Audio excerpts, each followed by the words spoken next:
ایک جنگل میں شام کے وقت تیز بارش شروع ہو گئی۔ ایک ننھی سی چڑیا اس بارش میں پھنس گئی۔ وہ ایک درخت میں پناہ لینے کا سوچنے لگی۔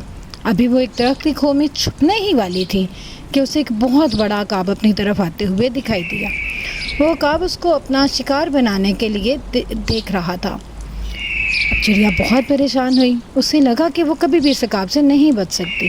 اسے فرار کا کوئی راستہ نظر نہیں آ رہا تھا کہ اچانک ایک خوبصورت رنگین طوطا اس کی طرف آیا۔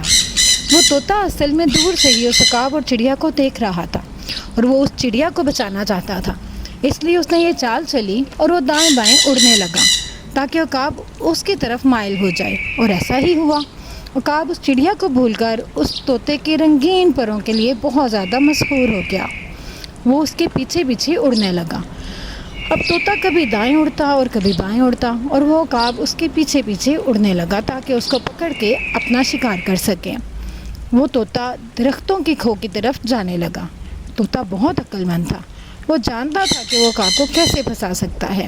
اس نے ایسا ہی کیا۔ وہ درخت کے تنگ رستوں میں اڑنے لگا جہاں سے عقاب کا گزر مشکل تھا، اور وہی ہوا جو طوطا چاہتا تھا۔ عقاب جو تھا وہ تنگ درختوں میں پھنس گیا۔ وہ وہیں پہ چیخنے چلانے لگا، لیکن وہ طوطے کو بھی نہیں پکڑ سکتا تھا، اور اب وہ واپس چڑیا کو پکڑ کے بھی اپنا شکار نہیں کر سکتا تھا۔ اب چڑیا تو خوش ہو گئی کیونکہ اس کو نظر آ رہا تھا کہ عقاب اس کی طرف نہیں آ سکتا، اور طوطے کا بھی مقصد پورا ہو گیا۔ اب طوطا واپس چڑیا کی طرف آیا اور اسے کہا کہ ننھی چڑیا، اب تم آزاد ہو۔ تم چاہو تو اس درخت کی کھو میں بھی چھپ سکتی ہو، اور چاہو تو مزے سے اپنے گھر جا سکتی ہو۔